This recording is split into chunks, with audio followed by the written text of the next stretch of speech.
This is vital. Vital advice for your everyday life. Okay, Dallas, welcome to my podcast. Hello, Mindy. Thanks for having me. Absolutely. You know, I come to you for like all of my advice. If I can't figure it out, you can, right? I try. I am an expert lover after all. Oh, Dallas, the expert lover. Yes. So, fun story. We already tried to record this entire episode once before, and it crashed. And so now we're doing it again a few days later. So hopefully it's going to be better because it's the second time. But really quickly, I'm going to introduce Dallas for what I know her as, and she can take it from there. I've known Dallas since high school, college, where we worked together. Yeah, we met in college. Yeah. And I've known her almost like 1 year less than her husband has. And so, like, I feel like I have, like, gone through a marriage with her as well. Like, we're that close. So tell us a little bit about yourself that we should know before we get started. Yeah, I've been married 10 years, got 3 great kids. And I didn't grow up in the LDS church like Mindy did, but I did later join, and that's how we met. But I did still grow up with the mindset of, like, you don't talk about sex. And so, like, it was a taboo subject. We know everybody did it, but we never talked about it.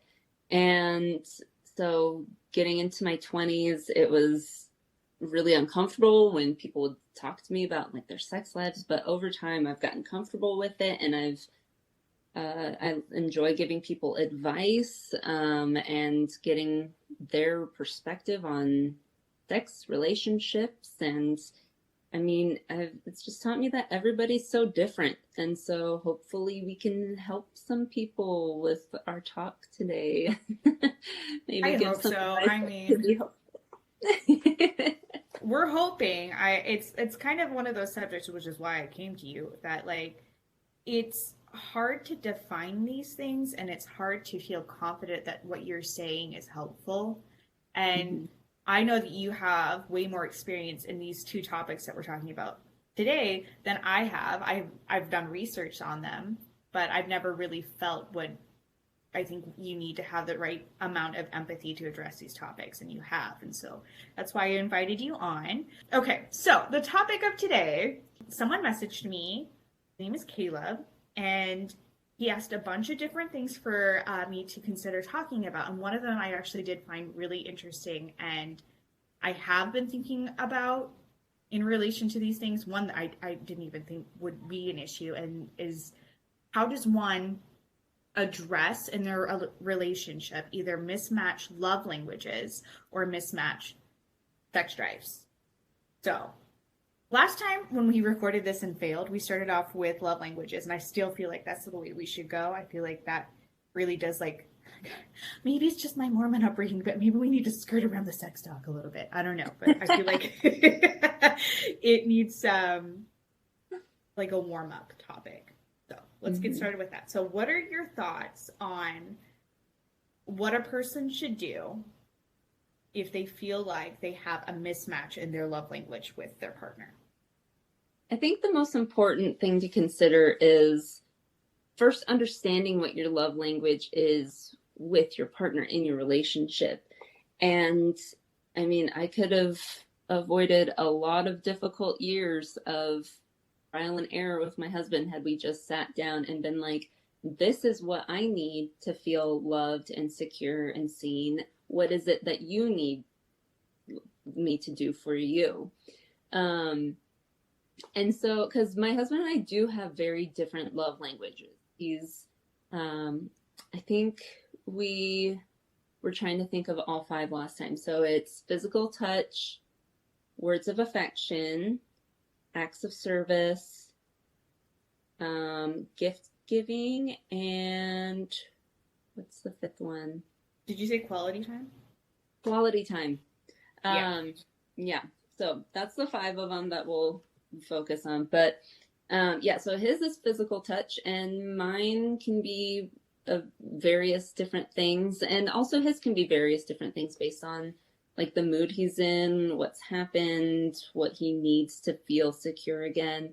Um, Mine is usually quality time, but also anything involving food. Like if he brings me food on his way home because he's stopping by as well, then like he knows to get me something because he knows I will always appreciate it. I think all girls are that way.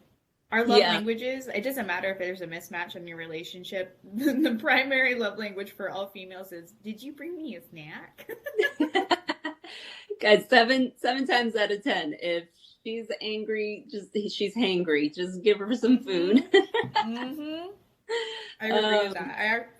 I told you before that that lady in my class talked about how one day her son came home and his girlfriend was angry and he couldn't figure out why. Like he had done nothing, and she was like, because she's hungry. Go get her a snack. Like go to Starbucks, get her favorite drink. Go to McDonald's, get her a large fry, and then go to Chick-fil-A and get her some chicken nuggets. Like your relationship now is going to be not only like improved, but like she's going to be instantly happier. Like problem solved. Just get her food. Yep. Women are simple. Food is the language of love. But yeah, and so what I would recommend to any couple, whether they're a new couple, a long-term couple, like even 10, 15, 20 years. I mean, I've been married 10 years and this advice is still really helpful. Of communicate with your partner about what it is that each other needs. So for example, like if he is really stressed out, if he's had a really hard day, then I know and to expect that like he's going to need physical attention. Like intimate physical touch is going to help relieve that stress for him. That's the kind of release that he needs. If it's something where somebody had said something that really got to him, then words of affirmation. He loves, and this one he did tell me early on in our marriage that he just needs regular reminders of why I love him, things that I love and appreciate about him. And so in my mind, when I see that he's feeling down, I just say like, you're my favorite person. Like you mean so much to me. I love you. And I give him hugs and kisses, and it helps. And he's like, oh, thanks. I really needed to hear that. And so having that kind of feedback as well is so important. Like if your partner does something that you don't appreciate, kindly tell them. But if they do something that just really fills you up, don't just be like, oh, thanks.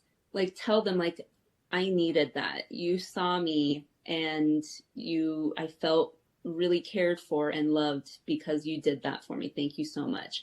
Because then it's going to happen again. It is. It's going to be a repeat thing. Yes, because your partner, if they really love you, they're going to want to have you feel loved regularly. So if you tell them, hey, XYZ makes me feel loved, they're going to help you feel loved. And that's a beautiful thing. It'll help so much in your relationship. Just the little things like that really make a big difference.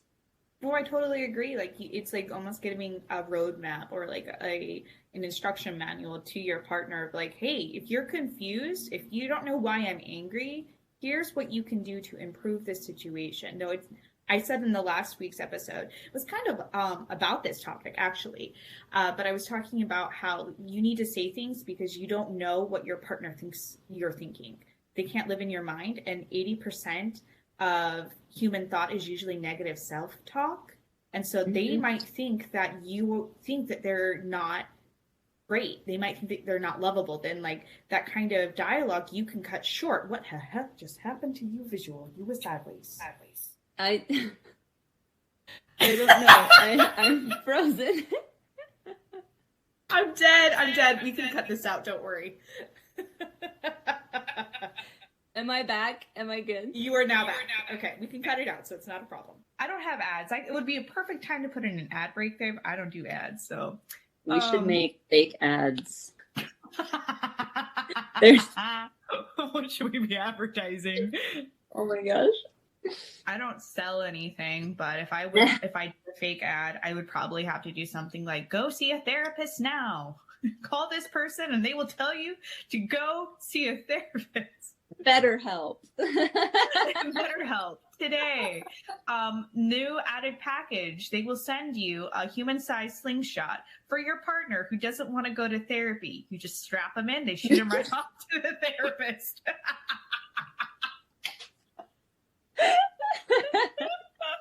Singles also welcome. Encouraged. Your dirty ex off to BetterHelp with a slingshot. Okay, what was I talking about before our impromptu ad break because of Dallas going sideways on my screen? Dialogue with, that's what we were talking about. So we were talking about how your partner doesn't know what you're thinking about. That's right. So my last episode, I was talking about like the things you need to say to your partner because they don't know what you're thinking. They can't read your mind. And even though you know that you're confident with your partner, they may not know you're confident with them. They might think that, you know, the amount of times that you nag them about the wet towel that they put on the bathroom floor, you just think that they're like dirty, annoying man, right? Or woman, depending on your relationship. And it's important for you to voice, like you said, to voice those things like, hey, you did that thing. That was huge for me. That means a lot that you did that. I am so lucky to have you. Those kind of things really do just like bring about better change in your relationship, and they're more encouraged to do it rather than constantly being like, man, I suck about everything. Hi, Graham. Yeah, I mean, it's a good point because we're our own worst enemies. And we just assume that all of the negative self-talk that we put in our heads, that other people think that same way about us too.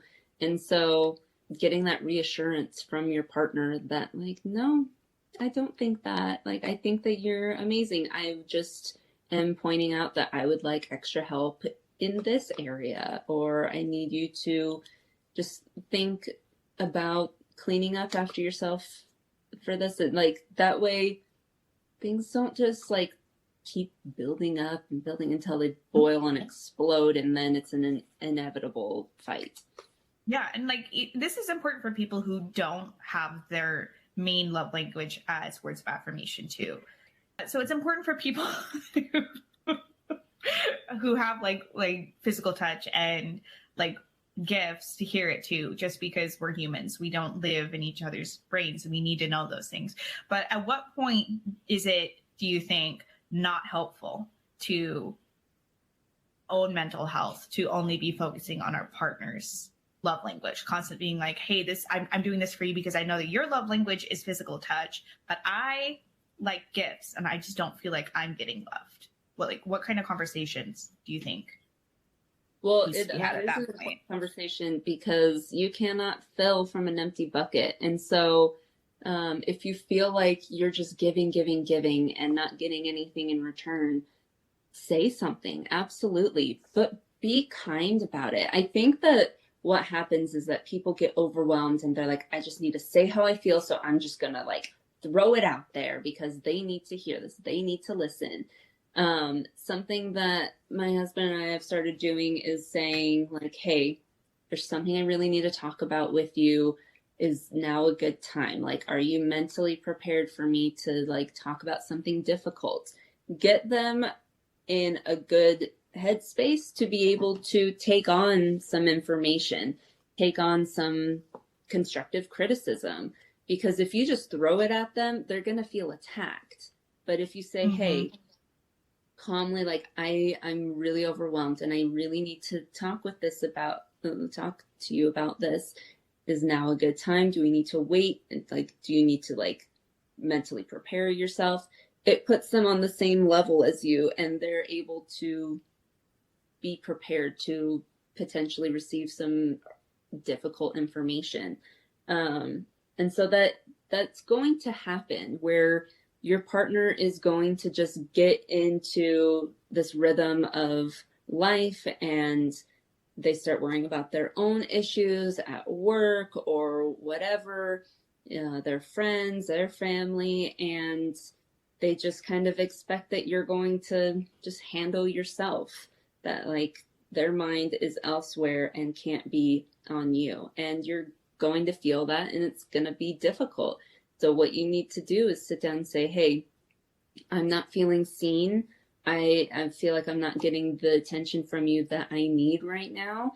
And so we need to work something out. Like, can I help you to get past this faster so that you can give me some time? Or can you put that on the side burner for a bit so that you can spend an evening just with me? If you don't speak up about your own love language needs, the ways that you need to feel loved and accepted and seen, then it might just go uncared for. And nobody wants that. Your partner wants you to feel loved just like you want them to feel loved. And I love that you say that, actually, that because very often I feel like a lot of us, especially those that come from a background of an insecure attachment to our parents, often view our partner as someone who's there because there wasn't someone better, or they're there by default and they're not actually like choosing every day to stay with us. So I think that's important that you said that. yeah, exactly. And also remember that your relationship with your parents or your parents' relationship to each other is not you. It's not your relationship. It's two very different people in a very different situation than you and your partner in your situation. And people get so scared that like they're going to just repeat the mistakes of their parents. But keep in mind that you're a different person. Your partner's a different person. You're in one very unique relationship with your partner that would be so different if you were in a relationship with a different person, because that's a whole different person, bring out different parts of you. And so what you need to focus on is not like, oh, this is inevitably going to happen. My parents got divorced, their parents got divorced, so I'm going to get divorced. It's just a matter of time. If you have that mindset, then yeah, you're probably going to get divorced. But if you say, hey, no, I want to work specifically on this relationship because it is unique, it is special, I want to make this work, then you have to have that mindset every day of, yeah, we hit a bump in the road or a huge mountain. This seems unclimbable. This seems like we can't get past it. Small steps every day. Like make the effort every day to show your partner that you love them, to remind your partner that you need love too. There was a comment that I was going to say. No, I can't remember it, but Sorry. No, it's good. But we've still got all good stuff here.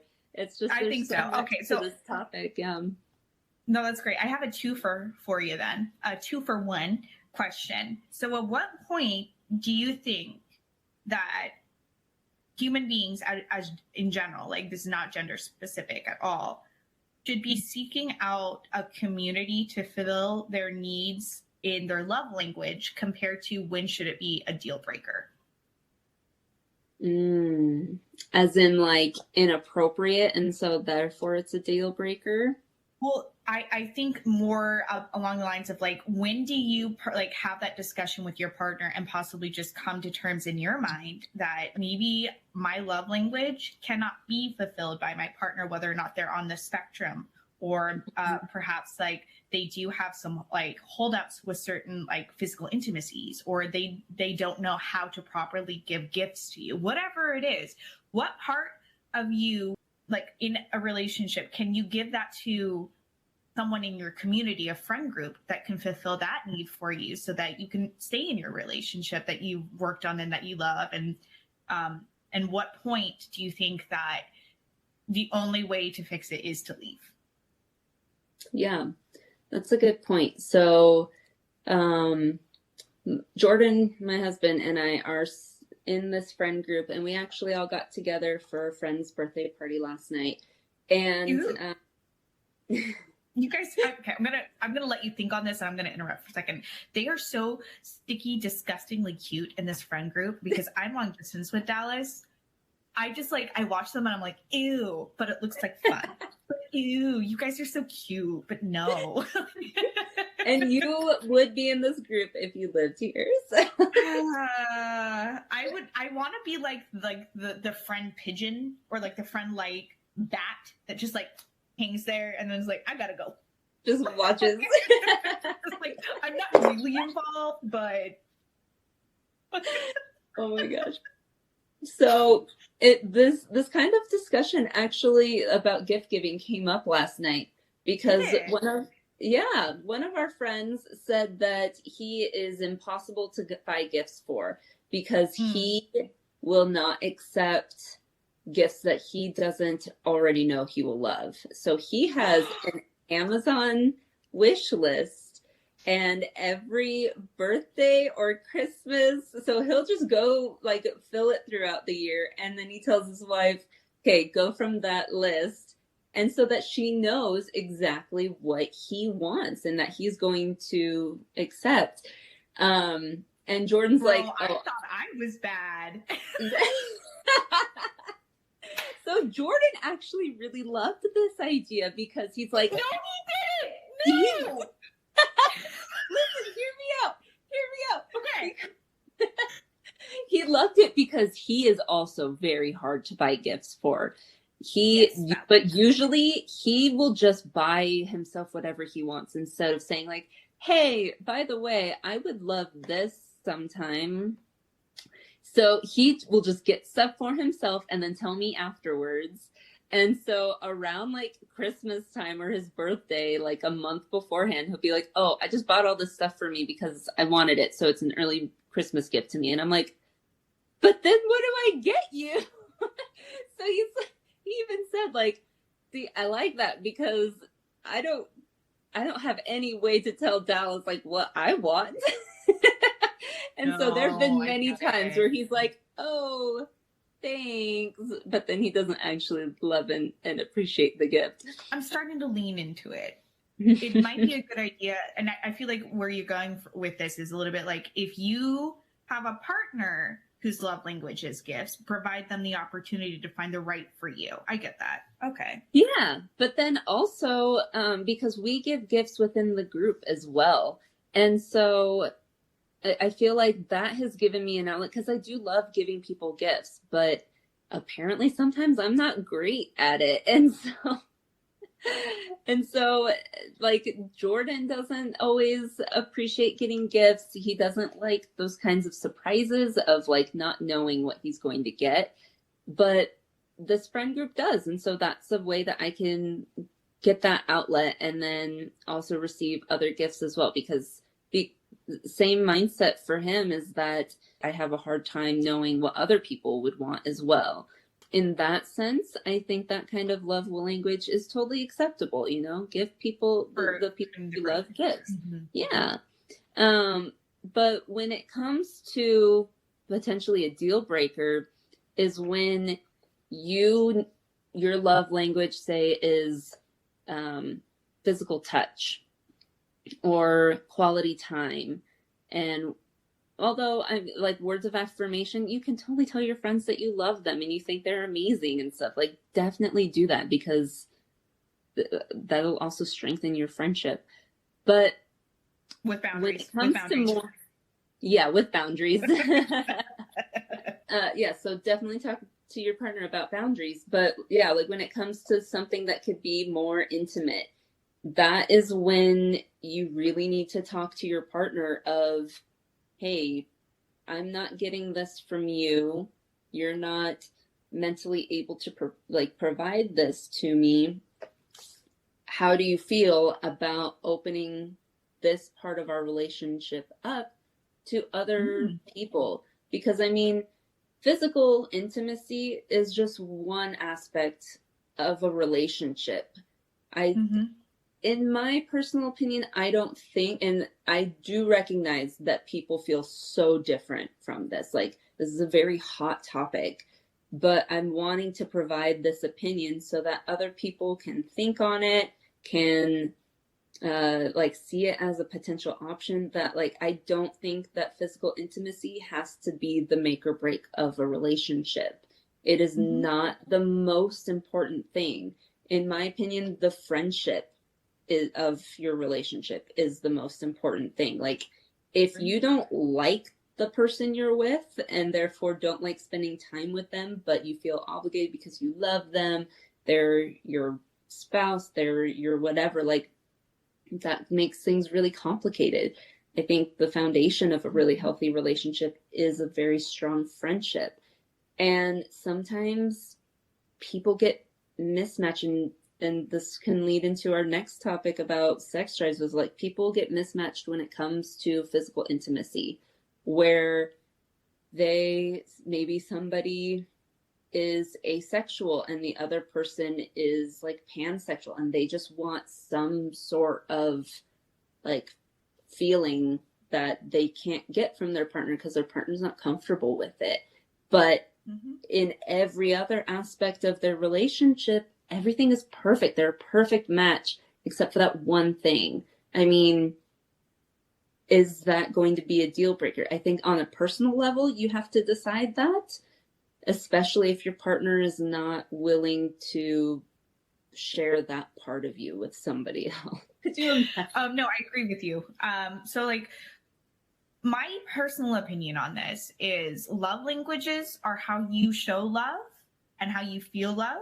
And it's up to you to maintain that. And it's up to you to reach out to your partner about theirs and to accept what theirs is.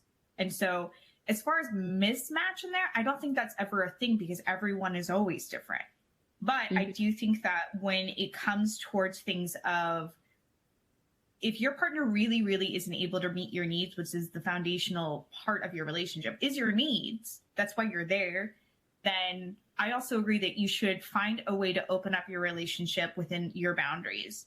And I know this is like coming up on that boundary of an open relationship. I don't necessarily believe that open relationships means like you have to open the door wide open and everything is now open and nothing is sacred in your relationship anymore. Sometimes an open relationship can be that you involve a friend in your relationship to get, like, it's your emotional needs. Maybe you need someone that can understand you when you have a hard day and your partner is not able to like disconnect the fix it gadget in their brain. You're not looking to fix it. You're looking at someone to understand you and have empathy in that situation. Sometimes a friend needs to feel that. Or if you have a need of like quality time and your partner's long distance, because I'm in a long distance relationship right now, I can't get physical touch from my partner.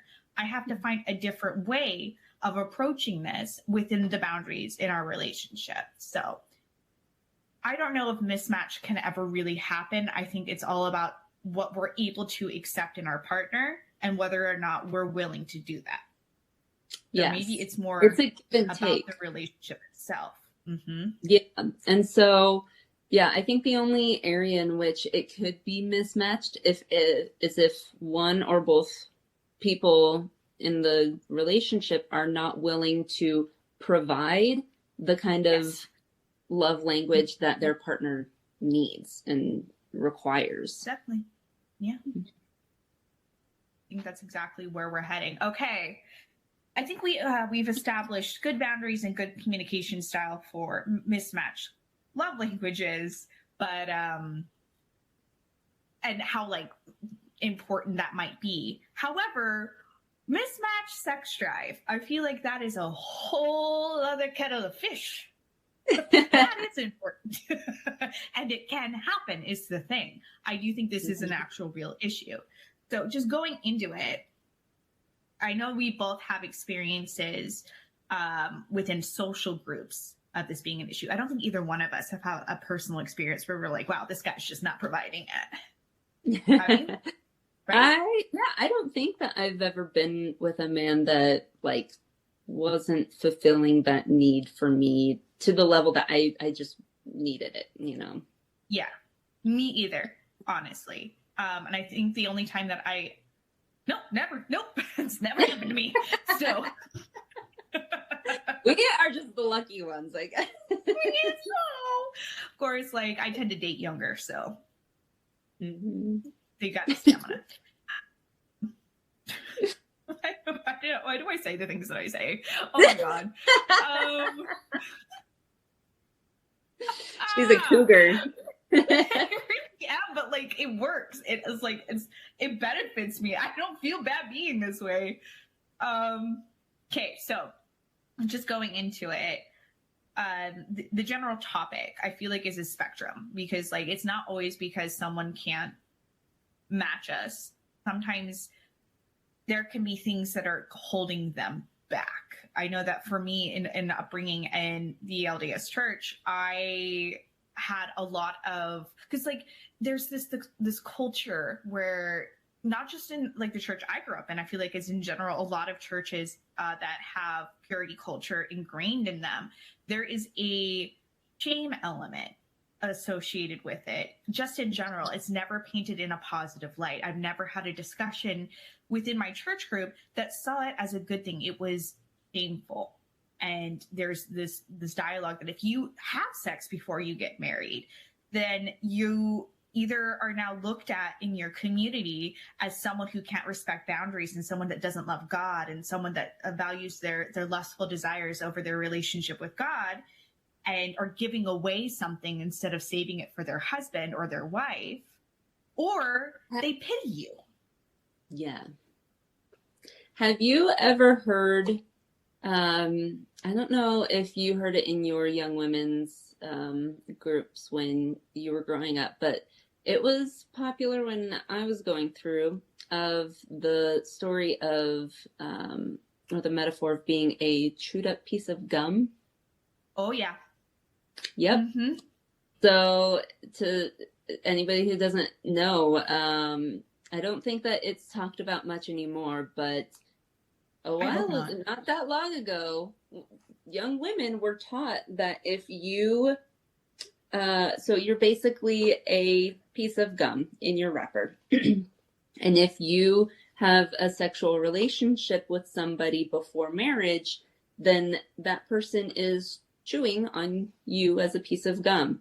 And then you go to the next person, that person's chewing on you as a piece of gum. And by the time you find your spouse, you're just this old chewed up piece of gum that nobody wants. Nobody wants used chewed up gum. And so when I joined the church, I was not a virgin. And could you imagine teenage, like, newly in the church convert coming in being like, you're a chewed up piece of gum? Oh my God. Nobody's gonna want you. Nobody's gonna love you. Nobody's gonna want you. You're used. And you want to have sex with someone, but you already have? What? Yeah.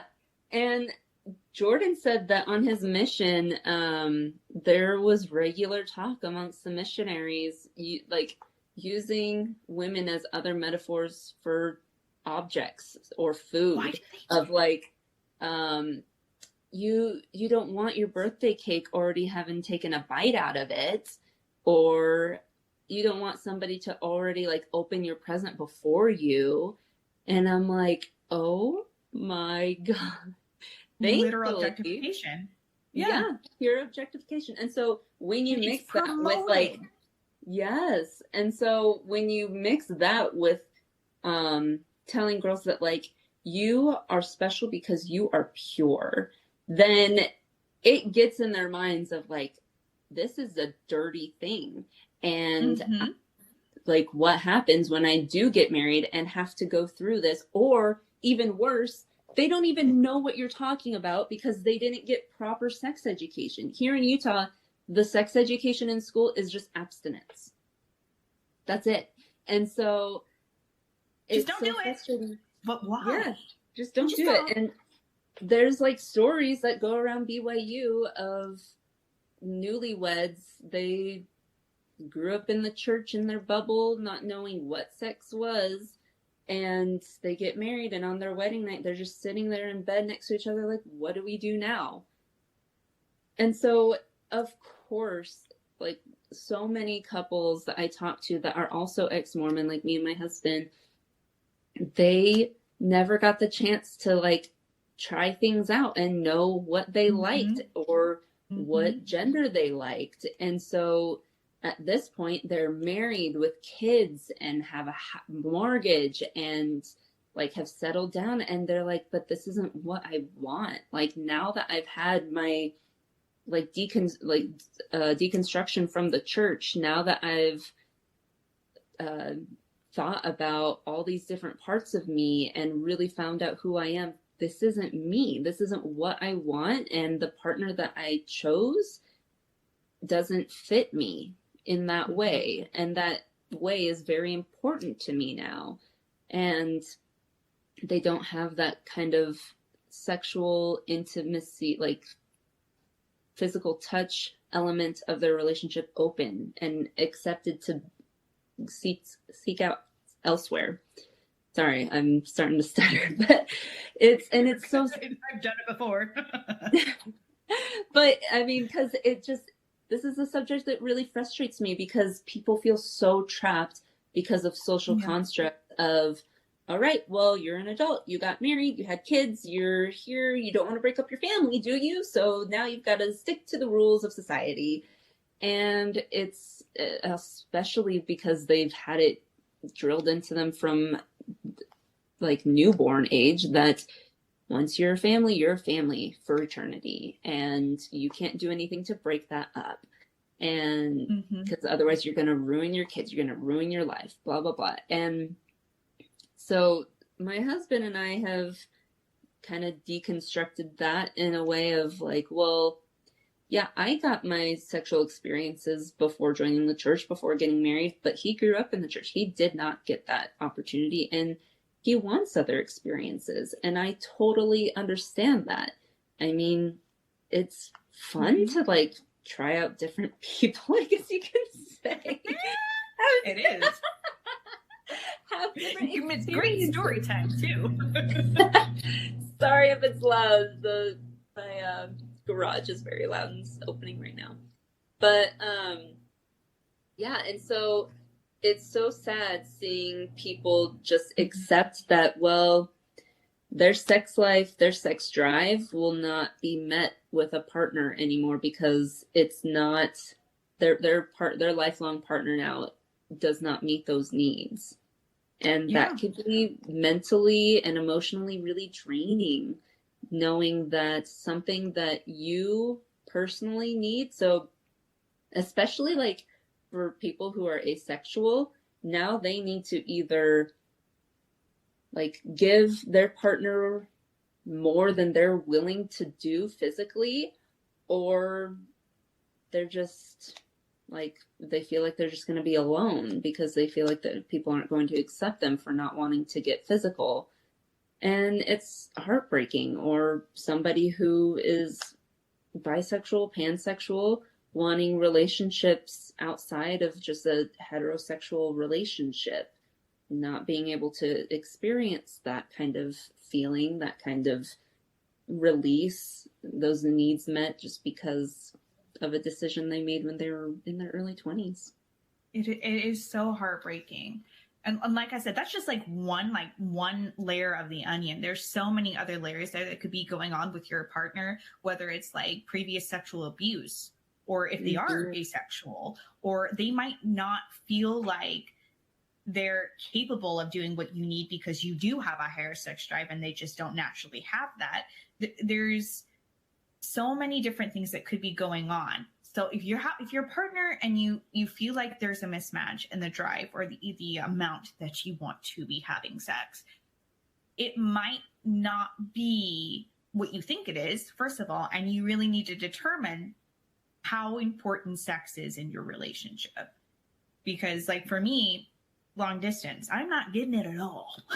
So if like it's something important to me, I have to determine whether or not I want to continue to have a long distance relationship, if we need to open the relationship, or if I just hold out and I'm doing like abstinence until I can see him. So it really is like you need to know yourself, you need to know your drive, and you need to know at what stage in your life you are in order to accommodate this person in your life.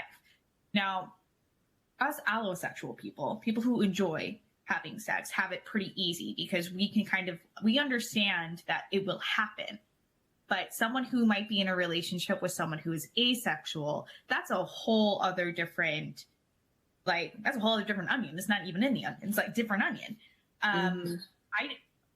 am still kind of new to the whole topic of asexuality. I've only done, like, I would say, like, first layer research on it, though I have experience with someone who was asexual in college.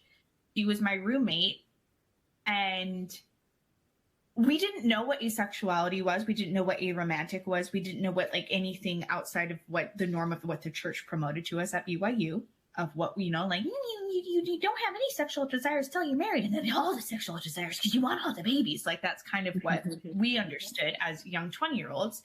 And this roommate was one of the most romantic people I had ever met. She loved, like, Pride and Prejudice. She was really into Bollywood romances. She loved Korean dramas, and, like, oh, it's just so romantic. And she presented herself very much like someone who would be allosexual.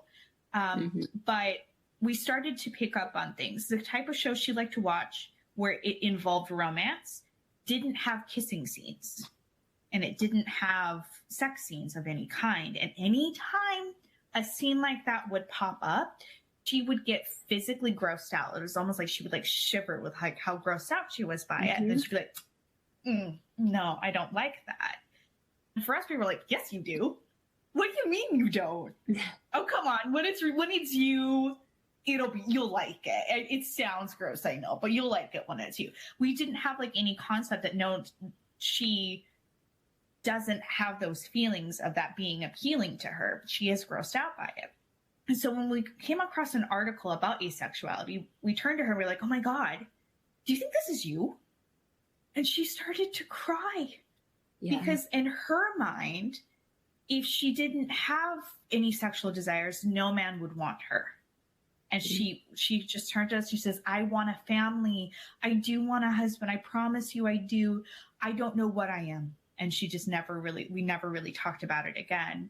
And I don't know if she's ever fully discovered it. But that was my first introduction to it. And I felt bad because, like, for us, like, we should know better. We should know that this is even something that someone could feel. Yes, so but that's yeah, but asexuals, like, they love for the most part. Of all the, like, audiobooks, podcasts, other people that I've talked to, not one of them that I've met is aromantic as well. Like, it's usually people that love. They love, like, intimacy, but not sexual intimacy. Yes. But then they see sexual intimacy as the way to get to emotional intimacy. And so they still just put up with it to a certain point, but sometimes it can make them feel so disgusting, and, like, it could be traumatizing to a certain point. And so that's like a chronic issue that you need to address with your partner and know if that's going to be a deal breaker for you. Yes. But then there are different times in life where there may be lulls where one or both people just don't have the sex drive, and that can be an acute issue. So, for example, when in all of my pregnancies, I was really, really sick, like bedridden, always in the hospital type of sick. And so I didn't have the physical capability to go through the act of sex. I didn't have the energy. Yeah. It would make me feel sick. And then it would make him feel dirty because I'm, like, dying on the bed, but he still wanted to be, like, seen and fulfilled in that way.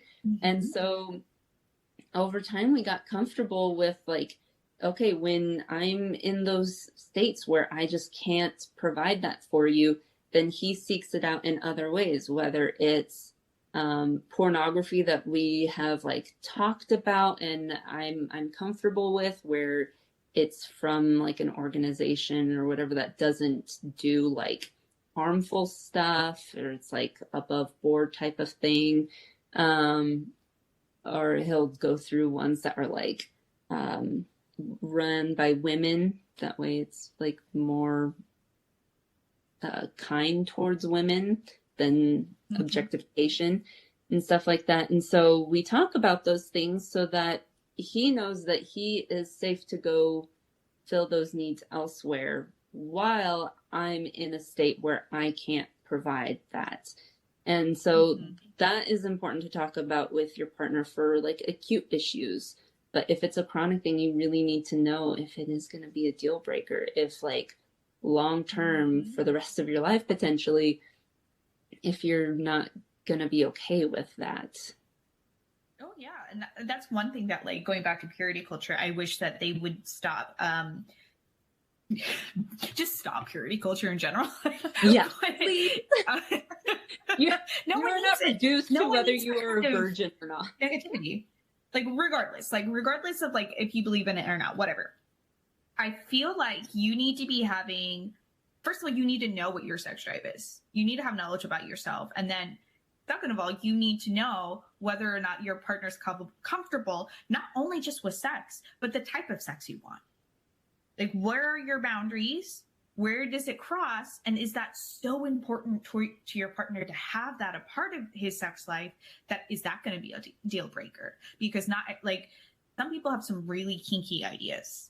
Like, and those conversations are so awkward, but they are really important, because there are times where I've like left the room feeling like I did not consent to that. That made me uncomfortable in the moment, but like they enjoyed it. So I'm okay. But then talking about it later and being like, okay, I don't like doing that. So can we not do that in the future? And if I am comfortable with it in the future, I will let you know.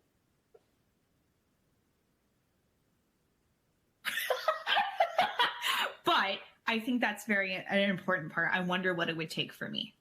That's crazy. But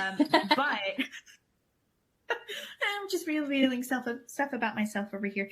But I can only imagine for someone who is asexual dealing with being in a partnership with someone who's allosexual, and the type of like what could you even say to your partner at that point when it always feels that way? But like there's this dynamic that like goes through my head when I think about these situations where an allosexual person is in a committed relationship with an asexual person, especially an asexual person who is repulsed by sex. Is at what point does it become a dynamic where the asexual person has to subject themselves to acts that literally is abhorrent to them in order to maintain their relationship, or the allosexual person has to be in forced forced celibacy in order to maintain the relationship. Neither person is okay with it, and neither person is going to be comfortable like with the alternative. So like I don't know if there is another option other than to open the relationship at that point with this kind of dynamic. What do you think? Yeah, I mean, I think that could be a healthy way to go, as long as both people are at that level. They're like able to trust each other, that at the end of the day, they're the main relationship. They're the ones that are going to be the ones that are loved. And the allosexual partner is just seeking out this physical aspect of their needs and desires being met by somebody else, but not their emotional needs, not their heart. They're not giving that part of themselves to somebody else, just because, I mean, it's often hard for people to see that sex and love can be mutually exclusive. And sometimes people don't see it that way. They see love equals or leads to sex, and then sex causes love. I think that another thing that could be helpful that I've heard some people do in those kinds of relationships is schedule sexual intimacy, because if that doesn't happen, if they don't they're not mentally preparing themselves for one specific time, then they're always on edge. They're like, oh, does this cuddle or kiss session mean that it's going to lead somewhere that I'm not mentally prepared for right now? And they could always just be on edge with that, and it could be stressful, and it could really like eat at you and ruin your relationship long term. Because if they always have that guard up of like at any point this kiss could like lead to that, or at any point I can just look at my partner the wrong way and it's going to be sex on the kitchen floor. Like I think the discussion needs to be had and then proven about that boundary of like, it has to be within that scheduled time in order for that person to feel comfortable. Like, I don't know anyone personally that has this kind of dynamic, but I can only imagine that it's stressful if you don't want to open the relationship. And it's stressful. I mean, like, it's going to be stressful for both parties. Yeah, yes, definitely. Like, it's stressful, like, for the person who constantly feels like I have to dress less attractive. I have to walk less attractive. I have to watch myself around my ovulation cycle because I'm going to smell more attractive. Like that whole, like, there's so many things that you can think about if you're trying to not be attractive to your partner, which is like sad, because don't you want to be attractive to your partner? Like that's one of the most beautiful parts about being in a relationship, is knowing that this person is attracted to you. Yeah. And then there's the other element of like, do I always have to like watch porn in order to feel fulfilled? And a lot of guys and a lot of women, that's not going to do it. Yeah. It's just not, because the actual act of bonding with your partner during sex is what makes it fun. Mm-hmm. Yeah, exactly. I lost it again. Oh, shit, I'm sorry. Keep doing this. No, that's okay. That's okay. It's fine. Yeah, and so I think that, again, just talking with your partner, it's so important. And understand. Mm-hmm. What? It has to be the bare minimum. Like, that needs to be the foundation. It's like, this is what I am, and this is how I view sex, and this is what's important to me. Mm-hmm. Yeah. Yeah. And so that's the bottom line, is if you guys are not on the same page, if there are certain things that are deal breakers, then your person needs to know that. Oh, what I was going to say is, here we go. Like, do not tell asexual people that have accepted and come out as asexual and know that part of them, that they just haven't had the right person. Oh, God, I hate that. Do not do that. That is so horrible. I mean, could you imagine being like, oh, I've dated so many awful guys, and somebody's just like, oh, well, but you haven't tried me. You haven't tried the right guy. Like, oh, God. No. That's horrible. It's almost like people who really, really hate certain type of foods, like they can't eat it.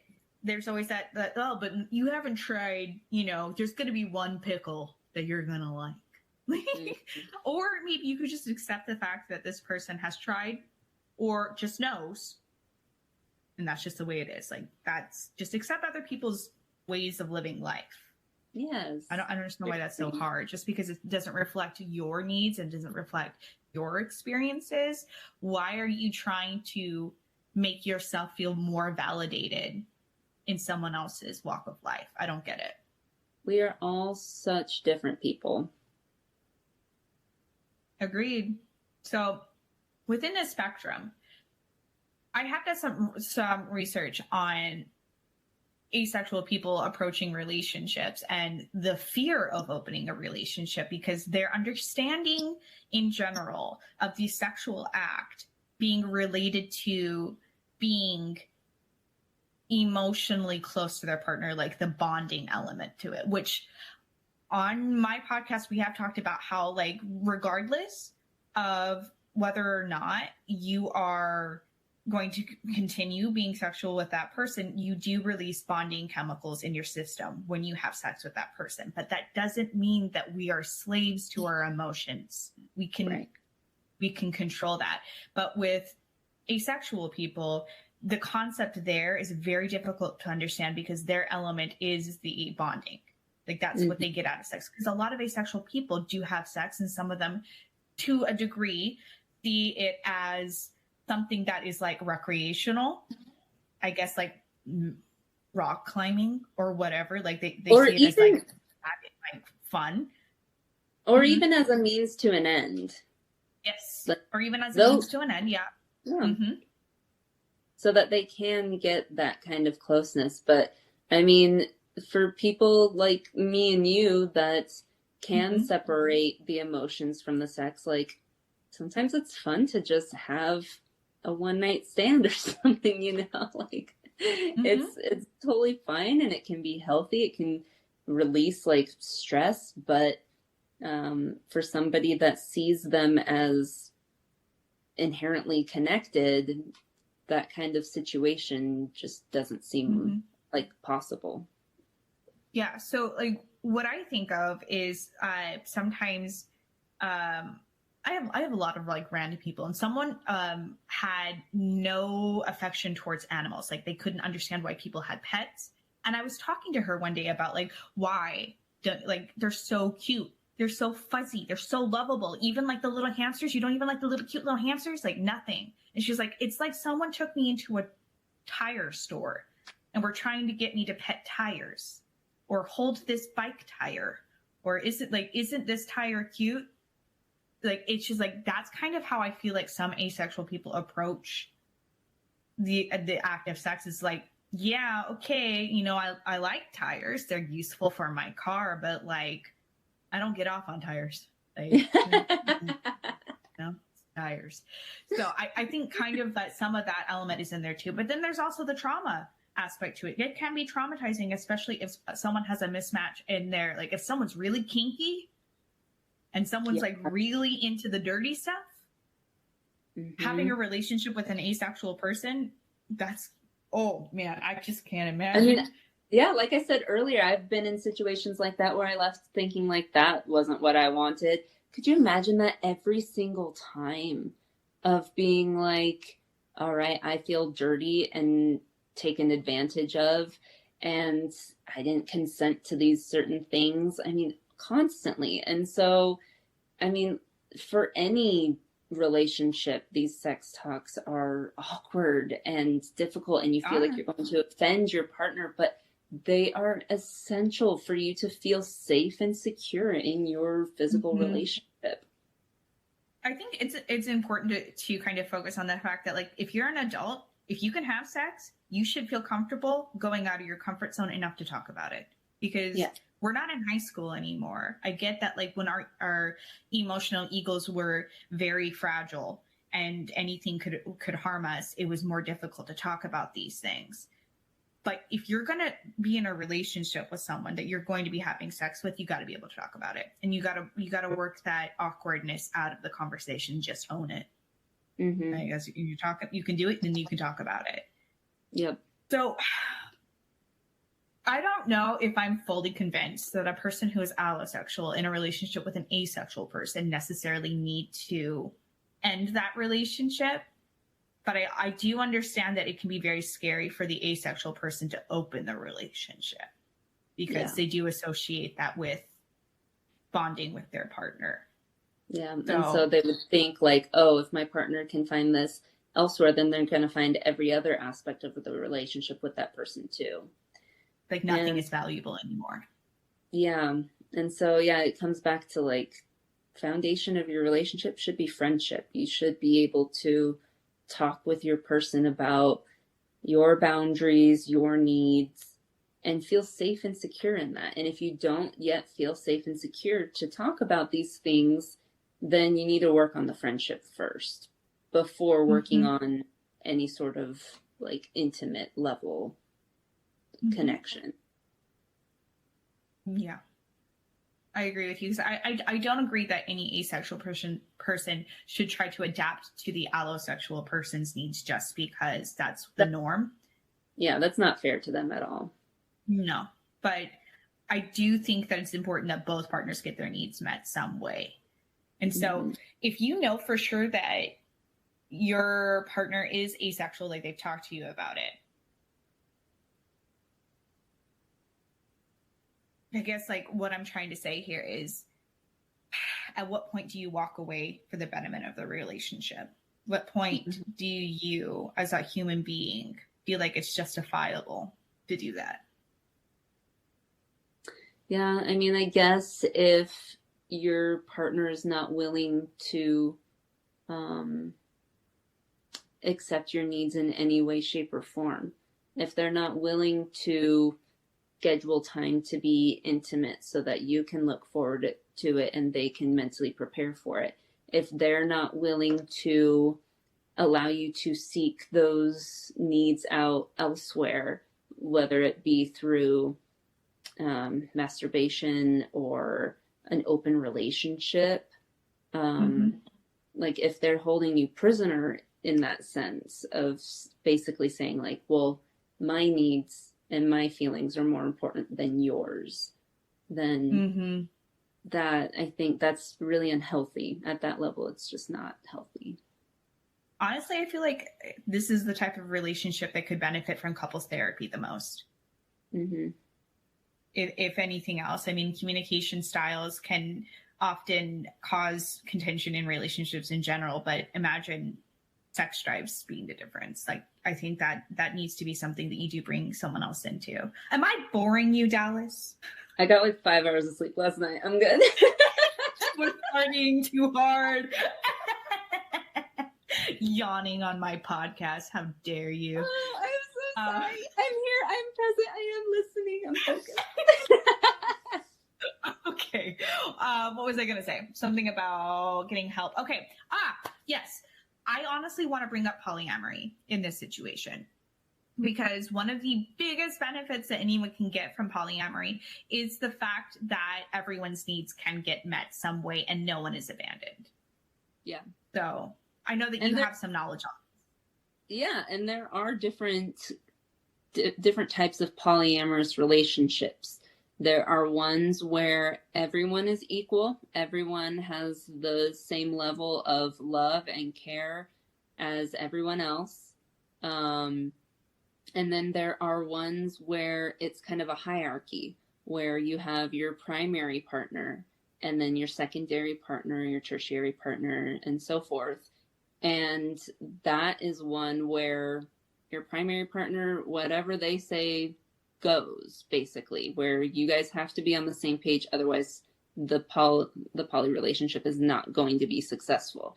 And I feel like that's how me and my husband are, where, yeah, we're open to an open relationship, but the two of us, we come first, no matter what. Like it, and there always has to be open communication, where he's not allowed to just go off and do whatever with whoever and not consider my opinions and feelings about the matter. Like he talks to me about who he's going to start talking to. If anything were to get physical, we need to talk about it beforehand, and vice versa. It's not just on him, it's on me too. And so we have these rules set in place so that we can protect our relationship and keep it what we want it to be, but still recognize that our marriage is a partnership between us because we love each other and we want to love our partner for who they are, not try to fit them into a box that society says, well, now you've gotten married, you got the ring, so now you have to follow by our rules. And so I think it's important. In order to be legitimate, you have to do it this way. Yeah, exactly. And any other feelings you have towards anybody, that's inappropriate, that's not acceptable, you're cheating on your partner. And so, but we do recognize that cheating can still happen in a poly relationship. Yeah. And so everything always has to be above board. I mean, everything has to be talked about in the open. That way there's no deception. There's no sneaking off and texting somebody that either of us don't know about or whatever. Like, everything is with respect. And not just in the context of a poly relationship, but in any relationship, I think it's important to have the relationship fit you and your partner versus you and your partner fitting into a relationship where, like I said, oh, we're married, so now we're stuck in this kind of situation where this is where we're at now. And instead we make the relationship just fit our needs. Mm-hmm. Yeah, I agree with you. That's the beauty of polyamorous relationships to me, is the fact that, first of all, they communicate way more about everything and nothing is off the table. Like everything gets talked about, because you don't have to feel like, are they going to think I'm cheating? You talk about it. It is way more accepting and way more, I mean, hard feelings, like, damn, you guys talk about feelings way more because of all of the feelings involved, but it can lead to everyone feeling fulfilled. And that's why it can be beneficial, I feel like, in these kind of situations, for sure. Building a little non-conventional, I guess, structure can make sure that you're not being abused and you're not abusing your spouse. Bottom line. And unfortunately, that needs to be talked about. So I feel like if anything that we talked about feels uncomfortable to a partner, I would just honestly like tell them to talk, at least learn about it, because you might be uncomfortable because of a deep rooted idea that you had. I mean, like a few years ago, do you think you would feel comfortable talking about polyamory? No. And I do remember the first time we talked about this type of thing, I was a full-blown mess. I was bawling. I was like, how dare I have feelings for someone else? And my husband just looks at me and he's like, that's normal. Like, you're a human. You have emotions. Like that. It's normal to have feelings towards somebody else. And that's when it like really got going and we started talking about it more and being like, you know, what if we wanted to act on this? Like, how would you feel about that? And so, I mean, neither of us have yet, but it's something that we regularly talk about, of like, hey, I find this person attractive. I just wanted you to know, so that if it seems like I'm flirting with them, I probably am. And it's something that we just are always talking about so that we can get used to it more and more comfortable with the idea of it, so that if something were to start being initiated, then we're not completely caught off guard. We're not like, oh, that was just a conversation we had like 2 years ago. You really took that seriously, type of thing. Like it's always talked about. And I think it's beautiful to have that dynamic where both people aren't threatened by it. And if you do feel threatened by it, talk to your partner. I don't feel like it needs to be like, now we're going to be like on the verge of ending our relationship because I talked about the fact that I'm uncomfortable that my partner is flirting with the person they said they're attracted to. Like, you should feel comfortable being able to be like, I had some feelings about that. Like, that makes a good relationship in general. But I do think you need to educate. If anything that happens comes up in your relationship that you're uncomfortable with, do some research, become educated on it. And you might find that the reason why you're feeling like you're uncomfortable is because of something that happened in your past, either like you came across via someone else's relationship, or you have been taught from a young age something that you need to feel shameful about that thing. Yeah, that's my feelings on that anyway.